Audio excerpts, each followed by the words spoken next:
Hong Kong, Hungary, Honduras, or Haiti? Shall I give it a spin? Give it a spin. Hup! Oh, Whoa. it's such a spin that it's knocked the thing off. Spin again! Oh, what are the chances? There's only 2 spin agains in the entire wheel. I would be hungry for Hungary. Or Haiti. Haiti! We'll take it. Haiti. This is going to be interesting. It has been decided what we're going to cook. We don't know yet. Ready? Magic cards. Haiti, country in the Caribbean. I knew that. Continent, North American. Official language, Haitian Creole and French. The dish we're making today is griot, pickles, and fried plantain. The last one, I know. Yeah, and we can see behind us. So for everyone at home, here's a photo. We're going at this completely blind. Except we've been given all the ingredients we need. So it's a pork-based dish with lots of citrus, Scotch bonnet, herbs. Pickles sounds like a pickle. Pickles. Well, we've got vinegar, sugar, and pickly stuff. It's a pickles pickle, I reckon. Yeah, gotta be. Which means griot has to be this, because we know what plantain is. So this is griot. I think we've made a good start. Step 1, cut and marinate your meat. Well, we know a marinade often takes a long time and probably, to some extent, longer the better, unless you've got acid involved. Yeah. So let's do that. So a really citrusy, herby, very garlicky by the looks of it, marinade. And we've got Scotch bonnets. So it's already been trimmed a fair bit, but we want sort of thumb-sized pieces. Do you want chunky onions as well, do you reckon? Yeah. Because I imagine, given the fact we're doing this today in the studio, we're going to use the pressure cooker that's also been plugged in behind us, as opposed to what we imagine would be a long, slow cook. I'm going to put all the pork in here with all your onion. Are we cevicheing this? There's a lot of acid, but think, so we already know the Creole influence, which we learned a lot when we were in the southern states of America. Actually, orange, thyme, garlic, it's kind of got, I always think it's got that sort of French, Caribbean influence. If you think about other places where meat and orange is common. Duck and French, orange. duck à l'orange. We know gotcha. that Haiti had a French past, but probably not that. I was thinking more Brazil with feijoada, which is lots of pork cut, slow cooked, and often served with fresh orange. I've gone all in just because we were given them. This is going to be a warm, citrusy. Have you tested it? Have you tested Well, that? it's Scotch bonnet. I know what Scotch bonnet is. No, but you don't know. And I went seeds and all. Why you Ebbers, you're crazy. You have to eat this. I've read the comments on some of these A to Z recently, and people say, I can't believe you're adapting the spice levels to suit your own palates. Now, I think that's kind of what food does, right? Food does change as it moves and migrates and travels. But in this instance, let's try it hot. 2 Scotch bonnets. Might regret that later, we'll see. Right, loads of garlic. We've been given loads of garlic. I don't know if we put all that in. Well, I think you have to. That's a lot of garlic. That is a lot of garlic, consider how much. Loads of acid. So much acid. As a marinade then, what's the acid doing to the meat? Tenderizing. We looked at turning cheap cuts of meat into better quality, and acid is one example. It could be the acid of yogurt, citrus, literally vinegar in the form of some dishes. I'm trying to think of a good one that's just vinegar. Adobo. With this sort of meat though, you've got to leave it for a very long time to make any sort of difference. Yeah, lots of flavour in here, which we'll probably end up cheating a bit, but not so long, not like an infinite amount of time, because otherwise it does change the structure of the meat. Think about all the other French influences that we know of. Beef bourguignon, kind of marinate it in red wine and the acidity of that for overnight before you start to cook it. There is a hint. Typically, this would be left for 24 hours, but we don't have the time, so we're going to skip over this process. Pretty sure that's what I just said. But I'm just... We've got 2 stock cubes, we've got 1 beef, 1 chicken. Ironic, we're making a pork dish. Having put it all in this bowl, it's now too small to mix it, so I'm going to put it all in this bowl. Baz, you missed some bits. What, I squeezed them all out? You missed some bits. What are you doing? You're not going to eat that, are you, though? Marinade. Oh, pick them out later. Maybe just cook them all down. Do you want step 2? No, we haven't finished step 1 yet, because you haven't cleared down. Cook the meat. That's all we've got. So we're going to do it in a pressure cooker. Yeah. So we need enough liquid to basically this much liquid to this much stuff. Otherwise it all becomes a bit sticky at the bottom, but we don't want to boil the whole thing. The hint has completely thrown me. You're right. Braise, pressure cook, then deep fry. Deep fry what? Deep fry the slow cooked meat? Yeah. Don't say yeah like that's obvious. Yeah, think about like pork belly, which you would slow braise and then crisp up right at the end. So just a flash in the deep fryer. Yeah. Wow. So it's a bit of a mishmash of loads and loads and loads of flavour. Garlic, onion, the Scotch bonnet, all of the citrus juice plus the entire fruit and the pork. Cook it, go. Liquid pressure cook, 15-20 minutes. In the meantime, move on to step 3. Fry your plantain, then crush and refry. I've never opened a plantain. Have you not? I think I mean, they don't open like bananas, do they? no. Depends how ripe they are. Is that how you're meant to do it? I don't know, it's a lot more waste my way. So your way might be more efficient. Try a spoon. Try a spoon. So the thing with plantains is there are varying degrees of ripeness. I would say these are very obviously green and unripe plantain, and therefore very firm and quite starchy. So when we fry them, they behave more like a potato than they do a fruit. Oh, it, no, How's that going for you? It doesn't not work. The good news is, which is why I went for my method, that a plantain is incredibly straight in comparison to a banana. Oh, I've got some purchase. I think I've got the technique now, Ebbers. I've got it. So I think other places that have had plantain in kind of situ, Costa Rica, so not far geographically, relative to where we are. So north of South America, Central America, and the Caribbean, and Africa. So fry, crush, and then refry. So we're treating this a little bit like refried beans in that sense. Cook once, smush up a bit, and then refry. We've been given a lot of oil, so I feel like we might, across this recipe, need a lot of oil. Sorry, Baz, I forgot this was teamwork, this video. Where's my pan? I've got a pan for my plantain. What are you doing with yours?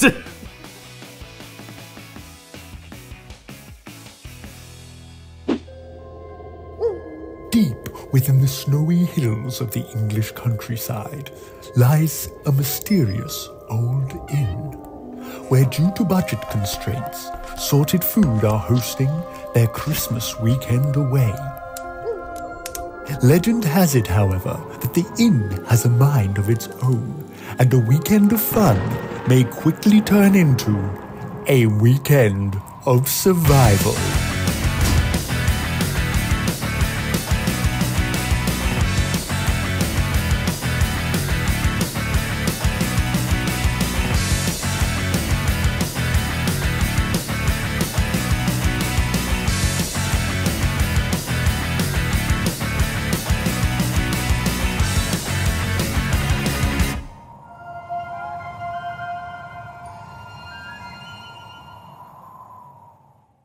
So we'll keep an eye on our plantain. Have you seasoned yours, Chef?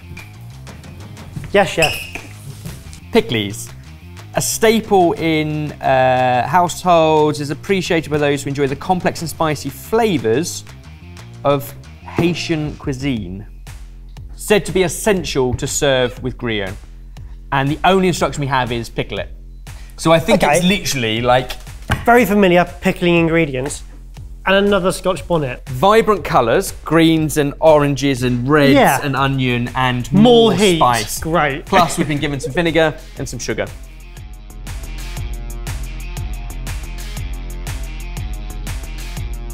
The starchiness on this is amazing, isn't it? They're almost sticking together as they cook.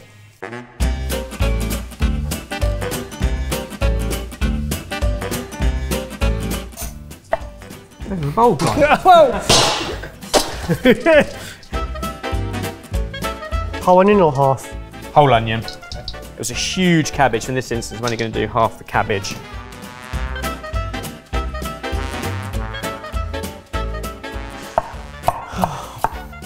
That was such a sigh. Sorry, I just hate Julian. What's he ever done to harm you? This! There are machines that will do this for you, but there's something very therapeutic about just... Yeah, it's lovely cooking elbow to elbow, isn't it? Had you, before today, ever heard of griot? No, the word is completely foreign to me. I wouldn't even know where you started. French, I would imagine. Griot? Well, it's a silent OT at the end, isn't it? Like French stem. for understanding the... Had you heard of it? Or No. Anything similar? No. As always, it's just an application in the kitchen of like, what have we done similar that might have previously shared or learned from different moving communities, different methods, different influences, then what are local ingredients like the Scotch bonnet. It's Julien! It's pull apart onion. Look at the state of that! It's fine, get your hands involved! Look at the state of that! Julien. Some of those are cut as All well. right, stop. It's Cushion's dodgy knives, I'm sure. You haven't gone through. If anything, it's quite a talent, isn't it? Just useless. Honestly, just chuck it in, mix it up, it's fine. Right. What I find amazing about this dish as well is like, where it's based in the Caribbean, all these places are packed together, but their styles of food are so different around them. They all have their unique dish to every single island. Yeah. As do different states or counties that we're familiar with in the UK and US, but also they have the similar sort of influence of ingredients, different application of that, and a different past. Yeah. Like they've all had different history. I think that's what makes food so interesting, the history that got you to where it is. Yeah. I'm guessing like any pickle, we want to salt this, which will draw out some of the moisture and means the veg stays crunchy. And then we can add in the vinegar and the sugar. Christ. Right, this is impossible. Who are we making this for, them or us? This is ridiculous, Barry. Barry got bored. Have you got your knife skills badge? No. They're all stuck together. Right, this is about team bonding as well. Right, sorry. Julien. Don't, that way is great. That's not what Julien is. That 13 minutes left on our pressure cooker. We've gone in with salt, and that was sugar, and now vinegar. So veg naturally have sugars in them. Carrots are incredibly sweet vegetables, as are red peppers. But we are adding more sugar to this mix, along with the salt, along with all of that vinegar. And whilst this is a quick pickle, and we could probably just eat it now, it would absolutely benefit from hours, days, or possibly even months stored away in a sealed container. It is a preservation method. Right, I'm really excited for this plantain smash now. Now, you probably wouldn't need to use a potato masher, but just for principle, I reckon basically what you're doing. Take what you got and flatten it out. Yeah. Oh, get those muscles in there, Ebbers. Like that, and then you fry again, once it's puffed up a bit. They are, of course, their own thing, their own identity, but I think what I naturally do as a chef is compare it to something I'm more familiar with, and then think about how you would use that ingredient. For me, even though they are grown in a completely different way, nutritionally completely different, they behave actually quite like a parsnip. Oh, they do, don't they? Yeah, you're right. It's a great thing to do with parsnips. Yeah, this is a great tool for this. Sorry, I was having too much fun. Yeah. Yeah. That's it. Don't destroy mine. I did destroy Sabotage, that was. What do we not put into hot oil? Water. Water. So when the pork comes out, all the liquid from around it will need patting off and drying, I would imagine. Right, we've got some more fun facts. More facts. Does make sense. The inclusion of citrus fruit into the marinade, such as the orange, was the presence of European colonizers. So think like the Spanish orange. Yeah. So the Spanish influence. And the frying process represents the culinary method tailored to ingredients, but also reflects European culinary influence.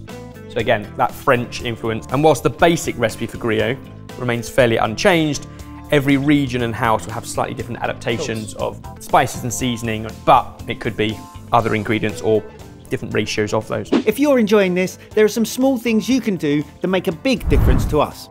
Like the video, subscribe if you aren't, click the notification bell and select all.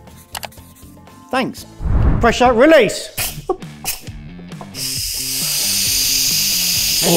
Maybe don't steam your nose. Oh, citrusy pork, You can delicious. twist it. You don't have to hold it. Beautiful, isn't it? Citrus, porky, herby goodness. Oh! See, what's happened there is the marinade has turned into almost a stew-like now. I guess if you're doing it on an open heat, all that water would evaporate instead. Yeah, it would reduce down if you were just doing it on the stove. Probably here it's been trapped in. But basically what we want are those little bits of pork out of it. all the other veg, the garlic, the onion, the citrus, that's just there to create a stock, the marinade alone. It's not being used to fry off in the oil. No, it's served its purpose, and I think that is it kind of stems from what I would know of French cuisine, Right. in terms of making stocks. We use the parsley stalks, we use the woody thyme. We actually could have just used all the citrus outside without as much of the juice if we juiced it elsewhere. It's kind of a good place to use the bits that aren't so premium but still have loads of flavour. It looks delicious. It smells incredible. Wow. Absolutely melt in the mouth. Wow, and you get that citrusy note. Looking good. It'll be quite spitty to start off with, but we have dried out an awful lot. And I'm giving it lots of space in the pan so the steam can escape. Be in it. That's why I wear protection in the form of eyewear and a chef's jacket. It only takes a couple of minutes in here to really crisp up because you've got all that fat that's already rendered down. And then with the oil that's left that will be flavoured with all that lovely pork, we'll go back in with the plantain for a second cook. That's not too far. No. Oh, okay, just slightly blackened. Love it. Some of these parts aren't done yet, but some of these are lovely. So I'm just going to strain all of that lovely flavoured fat, which has got all the garlic and scotch bonnet and herbs, but I'm taking out the bits that are burnt, otherwise it will continue to char. And then, oh, this is the sound even before you taste it. It goes a lovely dark colour because of the sugars and the citrus. Oh, what's not to love? I'm going to keep those warm while we second fry our plantain. A lot has gone into getting those right. And the experience it gives you is unlike any other fried meat I've had before. Yep. A lot has gone into it in the sense of flavour, but actually not a huge amount of expense because it is all the bits that give you lovely flavour, but they're not the best prime cuts of herbs or fruit or whatever. And then we pressure cooked it, so it's been quite quick. Yeah. But long, slow cook. Just let it do its thing. When I saw the flavours going into it, I was a little bit confused, but as a result, it's less about the flavours and more about the texture it creates in the meat. Which is the cut of meat as well. The shoulder, without that kind of fat cap, renders down, and every mouthful is unctuous. So we've also been told that this dish, griot, is kind of a celebratory dish. It kind of brings people together. There's a joyous celebration, a togetherness about this food. And given some of the challenges that Haiti have been through and are still going through, it is one of those dishes that just brings humanity back together because it tastes so great. It's a celebration of local produce and delicious. Right, let's get this plated up. Nice big mound of that. Plantain, which I'm just going to drain once more and season out with a pinch of salt.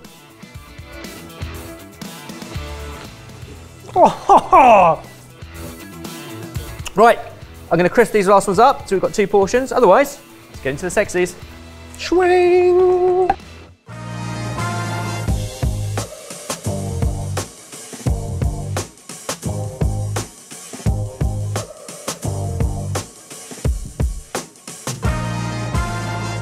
This is the second best part of this video. What was the first bit? The journey of getting there. I like the learning. Now we get to eat it. Wow. The bark on that makes the meat last longer. It's got a good chew to it, yeah. But not in an undercooked way. You're right, in that kind of barky way. Do you know what's bizarre? There is nothing new on this plate. We've had fried plantain before, we've had kind of pickled slaws before, we've definitely had slow cooked and then twice cooked, as in fried pork. And yet, the combination of flavours and kind of the journey that gets to that plate of food to make griot, pickles and fried plantain is completely new. That's what I love about it. It's a really exciting dish. That's vibrant, that's really naughty and delicious, and that's just something else. Should we see if we got anywhere close? I mean, it tastes great. What's it supposed to look like? Okay, that's all right. I mean, very similar. The only thing that was different was these things. Slices of plantain that were then squished into rounds rather than long elongated chippy things. Spin again? Yeah, let's spin again. Get the wheel in! Bring in the wheel. A real mix. Some close to home and fairly familiar, some on the other side of the world fairly familiar, some less familiar. Where are we going next? I don't know. Brilliant. It's Indonesia.